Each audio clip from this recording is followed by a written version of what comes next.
आप देख रहे हो उत्तराखंड का बुलेटिन। मैं हूं आपके साथ नेहा दुबे। वही सीएम पुष्कर सिंह धामी लाल बहादुर शास्त्री प्रशासनिक अकादमी के अंतिम दिन की शुरुआत योगा शिविर से हुई है। बताया भी जा रहा है कि सीएम धामी ने अधिकारियों की योगा क्लास लगाई और लाल बहादुर शास्त्री प्रशासनिक अकादमी के अंतिम दिन की शुरुआत योगा शिविर से हुई है। मुख्यमंत्री पुष्कर सिंह धामी की उपस्थिति में मुख्य सचिव एसएस संधू और तमाम वरिष्ठ अधिकारी गणों ने योग किया।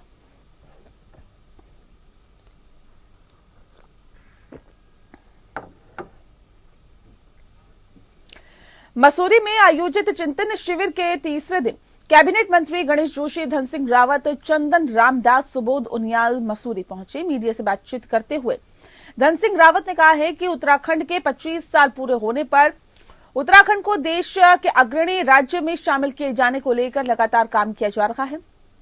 वहीं प्रदेश के विकास के लिए सुलभ योजनाओं के तहत काम किया जाएगा, जिससे कि प्रदेश की जनता को इसका लाभ मिल सके और पहाड़ी क्षेत्रों का भी विकास हो सके। मंत्री सुबोध उनियाल ने कहा है कि चिंतन शिविर से जरूर अमृत निकलेगा और उसका लाभ प्रदेश के विकास और जनता को मिलेगा। उन्होंने कहा कि योजनाओं के क्रियान्वयन के लिए फंडिंग मैकेनिज्म पर भी ध्यान देना होगा, उसे तैयार करना होगा। वहीं इस पर भी विचार विमर्श किया जा रहा है। देखिए 2025 को उत्तराखंड राज्य 25 साल का हो जाएगा और हमें चाहते हैं कि हमारा राज्य देश के चुनिंदा राज्यों में शामिल हो, जहाँ की आर्थिक विकास हो, संसाधनों का विकास हो, यहाँ की जनता के लिए जितनी भी योजनाएं वो सुलभ हों। तो इसके लिए चिंतन मंथन किया जा रहा है और आज सभी मंत्रियों का अपने अपने विभागों के हिसाब से प्रेजेंटेशन होगा और जब समापन होगा तो सारी बातें क्या क्या वहाँ पे निष्कर्ष हुआ तो उसके बाद बताएंगे। उत्तराखंड 2025 में एक सशक्त राज्य हो और 25 वर्ष का जब हो, उसको लेकर ये चिंतन चल रहा है किस तरह हम 25 वर्षों में एक सशक्त राज्य के रूप में स्थापित होने के लिए किस तरह की पॉलिसीज बनाएं, उनके क्रियान्वयन के लिए किस तरह का फंडिंग मैकेनिज्म करें और किस तरह कार्य संस्कृति राज्य में पैदा करें। इसको लेकर अमृत निकलने की पूरी संभावना है। सर, मुख्यमंत्री का कहना है कि 3 दिवस में अमृत जरूर निकलेगा। निश्चित रूप से हमेशा आशावादी होना चाहिए, काफी फायदा मिलने वाला है सर। मेरा मानना भी यही है।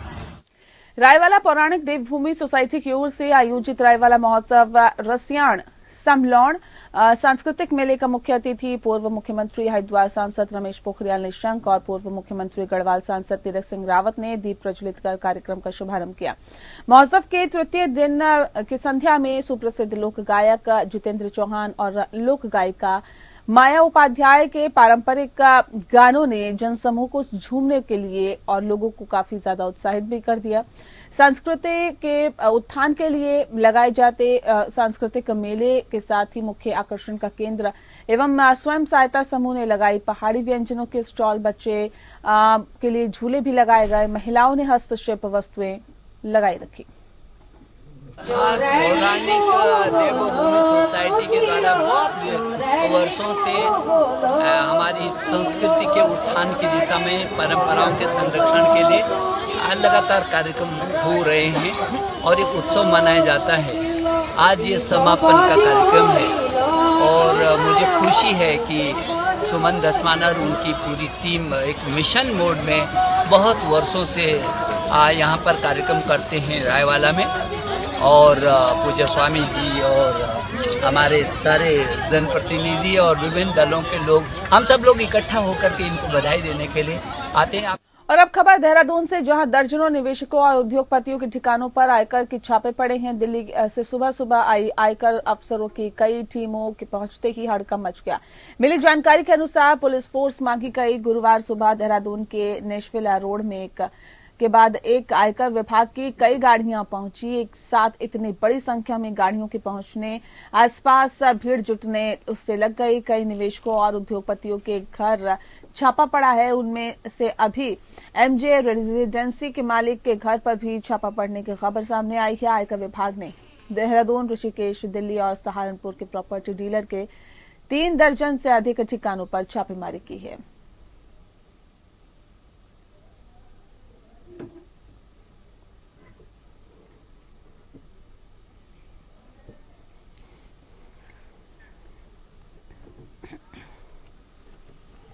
वहीं ऋषिकेश में आज सुबह अचानक इनकम टैक्स की छापेमारी हुई और ऐसे में बता दें आपको कि जैसे ही इनकम टैक्स की टीम ने हरिद्वार रोड स्थित एमजे प्रॉपर्टी और 2 अन्य संस्थानों पर छापेमारी की सूचना शहर में लोगों को मिली और ऐसे में व्यापारियों और होटल व्यवसायियों में हड़कंप मच गया।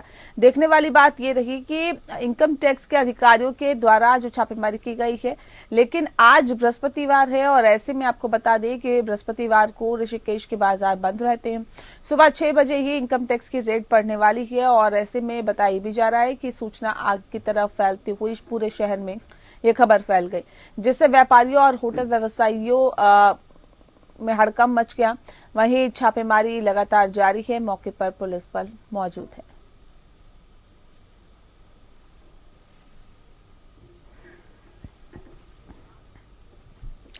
चंपावत जिला अस्पताल परिसर के बाहर लचर स्वास्थ्य सुविधाओं को लेकर पूर्व विधायक हेमेश खरकवाल के नेतृत्व में कांग्रेस कार्यकर्ताओं ने 1 घंटे का मौन उपवास रखा। इस दौरान पूर्व विधायक हेमेश खरकवाल ने मुख्यमंत्री की विधानसभा होने के बाद भी स्वास्थ्य सुविधाओं की लचर व्यवस्था पर सवाल खड़े किए। कांग्रेस कार्यकर्ताओं ने कहा कि चंपावत जनपद के साथ साथ पहाड़ की स्वास्थ्य सुविधाएं पूरी तरह से फेल हो रही है। सभी अस्पताल बस रेफर सेंटर बनकर रह गए हैं। आए दिन लगातार बदहाल व्यवस्था से अनेक लोगों की समय से इलाज न मिलने की वजह से मौत हो जाती है। कार्यकर्ता ने कहा है कि शीघ्र ही इसमें सुधार नहीं हुआ तो कांग्रेस कार्यकर्ता सड़कों पर उतरकर आंदोलन करने को बाध्य होंगे।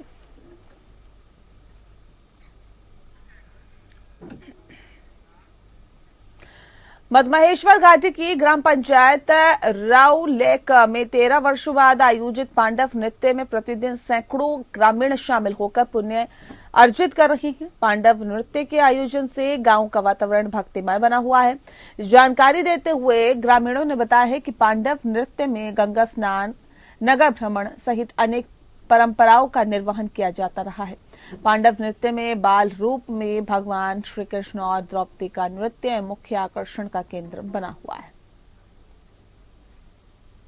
केदार घाटी में पांडव के नृत्य का जो है बहुत प्राचीन इतिहास रहा है। ये मान्यता है कि केदार क्षेत्र में जो है पांडव आए थे और यहाँ के तमाम गांवों में प्रतिवर्ष जो है भव्य पांडव नृत्य का आयोजन किया जाता है। चक्रव्यूह का मंचन होता है, कमल व्यूह का मंचन होता है और ये हमारी मान्यताओं से जुड़ा हुआ है। ये हमारी संस्कृति का घटक है और प्रतिवर्ष ये आयोजन जो है भव्य रूप से मनाया जाता है। वहीं उत्तराखंड और उत्तर प्रदेश की सीमा विवाद को लेकर आज का दिन दोनों तरफ के प्रशासनिक दलों ने भूमि पैमाइश के लिए निर्धारित किया था और जहां पर प्रशासन के अधिकारियों को अभिलेखों के आधार पर जमीनी नापतोल की शुरुआत की जानी थी। दरअसल लक्सर तहसील क्षेत्र स्थित मोहनावाला नामक गांव निवासी एक विकिंत कुमार नामक शिकायतकर्ता ने हरिद्वार के जिलाधिकारी को पत्र के जरिए उत्तर प्रदेश और उत्तराखंड की सीमा पर स्थित हिम्मतपुर, बेला सहित मोहनावाला और बादशाहपुर नामक गांव में 1500 बीघा भूमि की पैमाइश कराने की मांग को लेकर शिकायत की गई थी। वहीं प्रशासन ने संज्ञान के मुताबिक का मामला दोनों राज्यों की सीमा से जुड़े जमीनी विवाद के रूप में प्रतीत हो रहा था, जिसके बाद डीएम के नेतृत्व में उत्तर प्रदेश के बिजनौर जनपद के डीएम को भी प्रेषण कर पैमाइश किए जाने संबंधित आज वक्त तय किया गया था और मौके पर दोनों प्रशासनिक दलों के अधिकारियों ने तहसीलदार के नेतृत्व में जमीनी पैमाइश की शुरुआत की जानी थी, मगर इस दौरान उत्तर प्रदेश का कोई भी सरकारी नुमाइंदा मौके पर पैमाइश कार्रवाई में नहीं पहुंचा। एक ग्राम प्रधान है जो शिकायतकर्ता भी हैं और हाईकोर्ट में एक पिटिशनर के तौर पे भी हैं। उनके द्वारा ये शिकायत की गई थी कि जो बादशाहपुर गांव है उसकी जो यूपी से लगती हुई सीमा है उस पे विवाद है, यूपी और उत्तराखंड की सीमा पे। और साथ में उनका ये कहना था कि कुछ व्यक्तियों के द्वारा ग्राम समाज की भूमि पे कब्जा किया गया है, गन्ने की फसल बोई गई है तो उसको हटवाया जाए। बेसिकली जब हम मौके पे गए हैं तो बहुत सारे रिकॉर्ड्स हमारे पास उपलब्ध थे, कुछ पुरानी रिपोर्टें उस पर गई हुई थी। धरातल की क्या स्थिति है उसका स्टडी हमने किया है। जो हमारे अपडेटेड रिकॉर्ड है उसके हिसाब से पुनः आज के बाद हम एक पैमाइश और करवाएंगे और संभवतः उसमें हम जो हमारा इसका नतीजा है वो निकल आएगा। वहीं श्रीनगर गढ़वाल पहुंचे शंकराचार्य आदि मुक्तेश्वरानंद ने सिद्धपीठ कमलेश्वर महादेव मंदिर में सहस्त्र कमल पूजा की और ऐसे में इस दौरान उन्होंने यहां भक्तों से मुलाकात भी की।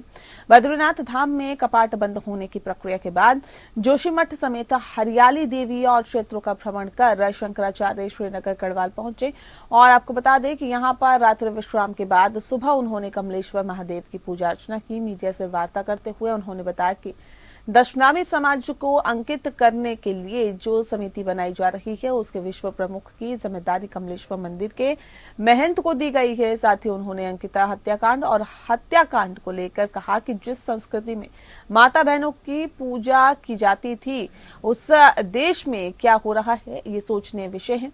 अगर पुरानी परंपराओं को जीवित नहीं रखा गया तो इस तरह की घटनाएं बढ़ती ही रहेगी। ये हमको विचार करना होगा कि जिस संस्कृति में हमारी माता हमारी बहन को हम देवी कह के ही उसका नाम उच्चारण करते थे, चाहे आगे चाहे पीछे देवी शब्द लगाते थे, उस देश में ये क्या हो रहा है। पाश्चात्य संस्कृति का अंधा अनुकरण इसका कारण है, शराब का नशा इसका कारण है और विधर्मियों का प्रभाव इसका कारण है। सोने का जो पत्थर है उसको अगर हम पत्थर के ऊपर चढ़ा देंगे तो पत्थर की जो उम्र है वो कम हो जाएगी। पत्थर, आप लोगों को पता होना चाहिए कि पत्थर भी जीवित होता है, मृत नहीं होता है, जड़ नहीं होता है, वो भी सांस लेता है। उसकी बहुत सूक्ष्म छिद्र होते हैं जिनसे उसमें सांस जाती है, ऑक्सीजन जाता है, जिससे वो मजबूत बना रहता है। वहीं पौड़ी के निसणी गांव में एक 5 वर्षीय बच्चे को अपना निवाला बनाने वाला गुलदार आखिरकार वन विभाग के पिंजरे में कैद हो गया। दरअसल बीते 22 नवंबर को गुलदार ने एक 5 वर्षीय बालक पर हमला कर उसे मौत के घाट उतार दिया था, जिसके बाद से ही ग्रामीण गुलदार को पकड़ने की मांग वन विभाग से कर रहे थे। वहीं वन विभाग के पिंजरे में आज सुबह गुलदार कैद हो गया। वन क्षेत्राधिकारी ने बताया कि बीती रात को गश्त कर रही टीम को 2 बार गुलदार नजर आया और जिसके बाद आज सुबह गुलदार वन विभाग के पिंजरे में कैद हो गया। वन क्षेत्राधिकारी ललित मोहन ने बताया कि गुलदार की उम्र करीब 8 साल आंकी गई है और गुलदार का स्वास्थ्य परीक्षण करवाने के बाद गुलदार को रेस्क्यू सेंटर भेज दिया जाएगा। गुलदार के पिंजरे में कैद होने से ग्रामीणों ने राहत की सांस ली है। कल ऐसा हुआ कि मतलब जो है पूरा स्टाफ हमारे पूरी रात भर चौकसी करता रहा। वो 2-3 बार आए, एक बार 12 बजे आए, एक बार 2:30 बजे आए, उसके बाद जो है 5 बजे बाद जो है पिंजरे के बाहर में रहा हो। ठीक 6:15 या 6 बजे के करीब वो पिंजरे के अंदर घुसा। उसके बाद तत्काल हमने उसको रेस्क्यू करके पिंजरे ऑफिस में लिया। अब इसका स्वास्थ्य परीक्षण हो गया और उच्च स्तर से जो भी निर्देश होंगे उसके अनुसार अग्रिम कार्रवाई की जाएगी। गुलदार की पहचान इसलिए हो पाए क्योंकि जिस दिन घटना हुई थी उस दिन से हम गाँव में रात से बराबर गाँव में ही है और ये लगातार मतलब कभी इसी खेत में कभी ऊपर खेत में तो लगातार गांव में घूम रहा था, तो इसलिए लगभग यही है कंफर्म। हरिद्वार जनपद के नए वरिष्ठ पुलिस अधीक्षक अजय सिंह के नेतृत्व में लक्सर कोतवाली पुलिस ने क्षेत्र में बढ़ती जा रही 2 पहिया वाहनों की चोरियों के ग्राफ को लेकर इस पर नियंत्रण करते हुए चोरों की धरपकड़ को एक विशेष अभियान चलाया जा रहा है। बताया ये भी जा रहा है कि इसी अभियान के तहत ही कुछ दिनों से लगातार लक्सर पुलिस ने सीसीटीवी फुटेज को खंगाला जा रहा था और उन्हें क्षेत्र के ही एक सीसीटीवी फुटेज से 3 संदिग्ध फुटेज में 3 युवक दिखाई दे रहे हैं और बताया भी जा रहा है कि जिसकी हरकतों से संदिग्धता प्रतीत हो रही है, जब गहनता से उनके नाम और पहचान पता करते हुए पुलिस ने मुखबिर तंत्र को इसकी पुष्टि के लिए काम पर लगाया तो मामले में तीनों संदिग्ध मोटरसाइकिल चोर के रूप में ऐतिहासिक अपराध निकल कर आया। पुलिस के मुताबिक दरअसल 24 नवंबर में अपने रूटीन वाहन जांच अभियान को अंजाम दिया जा रहा था। इसी दौरान सुल्तानपुर के बेगमपुर के पर तीनों को मौके पर ही एक मोटरसाइकिल समेत धर दबोचा गया। बताया भी जा रहा है कि जिससे सख्त पूछताछ की गई तो अभियुक्तों की निशानदेही पर लक्सर सहित पथरी और ज्वालापुर कोतवाली थाना क्षेत्र में चोरी हुई कुल मिलाकर आधा दर्जन मोटरसाइकिलें भी बरामद हो गई है।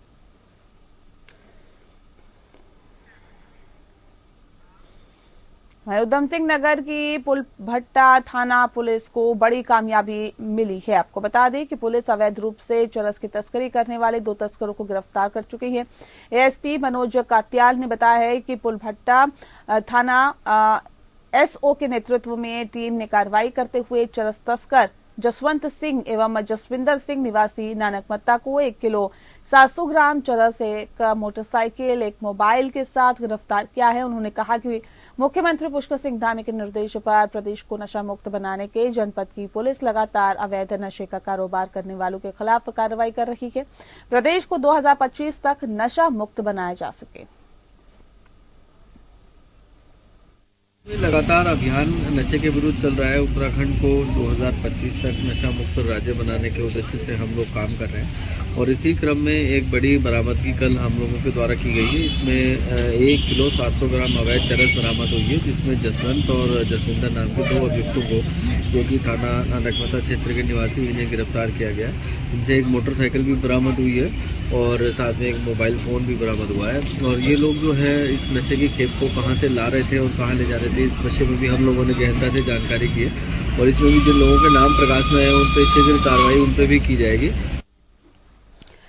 वहीं जम्मू कश्मीर के पंचायत प्रतिनिधि शैक्षणिक भ्रमण के लिए देहरादून जिले के रानी पोखरी ग्राम पंचायत पहुंचे, जहां पर रानी पोखरी ग्राम सभा के ग्राम प्रधान सुधीर रतूड़ी ने उनको उत्तराखंड की पंचायतों के बारे में जानकारी दी है। ग्राम प्रधान सुधीर रतूड़ी ने बताया है कि उत्तराखंड में पंचायत के प्रतिनिधि किस तरह से कार्य करते हैं, सभी तरह की योजनाओं की जानकारी भी जम्मू कश्मीर के प्रतिनिधि को दी गई।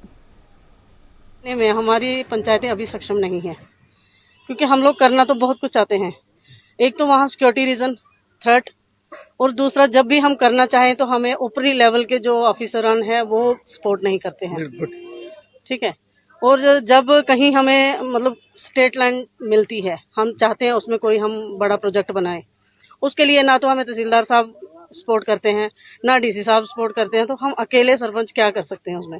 हम अपनी सरकार से एक किस्म से ये गुहारी लगा रहे हैं हम कि जितना बाहर की पंचायतों में फ्रीडम है वही फ्रीडम हमारी पंचायतों में भी होना चाहिए। पहले आप लोगों का शुक्रिया, आपने हमें यहाँ दावत दी। उत्तराखंड आया है हम जम्मू कश्मीर यूटी से, तो वहाँ और यहाँ की पंचायतों में फर्क थोड़ा सा ही है। वहाँ गवर्नमेंट भी इनिशिएटिव लेती है, यहाँ भी लेती है। यहाँ पर हमने एक चीज देखी है, यहाँ पर की पंचायतों को लैंड बहुत है, जहाँ से रिन्यू आता है, बहुत रिन्यू आता है। हमने अभी एक पंचायत, ये पंचायत देखी जिस पंचायत में अभी है, वहां पे इन्होंने कहा कि वहां मंडी लगती है और उस मंडी में 15 लाख रुपए रिन्यू आता है। तो पहले ही पंचायतों का पैसा बहुत आता है, हमारे यहाँ ये नहीं है। यहाँ पर मंडियां लगती है, अभी ये इनिशिएटिव गवर्नमेंट ने वहां पर नहीं लिया। हम चाहते हैं कि हमारी यूटी जेएंड के गवर्नमेंट भी ये इनिशिएटिव ले और हम भी ऐसी चीज करें, जैसे कि हमने वहां पर पेवेलियन भी तैयार किया, बहुत सारी चीजें तैयार की है। इस गवर्नमेंट के वसात से हमने बहुत सारी चीजें वहां पर बनाई, लेकिन कुछ फर्क तो है। एक फर्क यह है कि यहाँ पर लैंड इनके पास ज्यादा है, हमारे पास उतना नहीं है। हम आपकी वसात से गवर्नमेंट को कहते हैं कि जो भी वहां स्टेट लैंड हो वो पंचायत के हवाले करे, कि पंचायत का रिन्यू आए वहां पर और हम भी कुछ वहां पर बनाए, इम्प्रूवमेंट करें। और जो यहाँ की पंचायत है इनका भी तहे दिल हम शुक्रगुजार है, काफी अच्छा वेलकम इन लोगों ने हमारा किया है। हमने सबसे पहले तो अपना हाट बाजार दिखाया, ग्रोथ सेंटर दिखाया, जो महिला समूह के लिए हमारा मार्केट बना हुआ है ग्रोथ सेंटर, और पंचायत के और अन्य काम दिखाए, बारात घर दिखाया, खेल मैदान दिखाया, जहाँ पर हम लोग पंचायत की अपनी इनकम भी हो रही है, जहाँ पर बच्चों के खेलने के लिए मैदान बनाया गया है, जहाँ पर जो है लोगों के लिए रोजगार के साधन भी हैं कि कोई मेला लगता है तो उसमें लोग अपने जो है स्टॉल लगाते हैं, तो और जो है मनरेगा के संबंधित काम दिखाए, और जो हमने सब स्वच्छता पे जो काम किया उसके बारे में बताया, उसके बारे में दिखाया। जो हम लोग घर घर से कूड़ा गाड़ी चलाते हैं उसके बारे में बताया। हम लोग कैसे पंचायत के निजी आय लोग कैसे बना रहे हैं, हम लोग अपने आउट सोर्सेज कैसे यूज कर रहे हैं, बना रहे हैं, उसके बारे में हम लोगों को बताया। और चलिए इसी के साथ फिलहाल इस बुलेटिन में इतना ही। नमस्कार।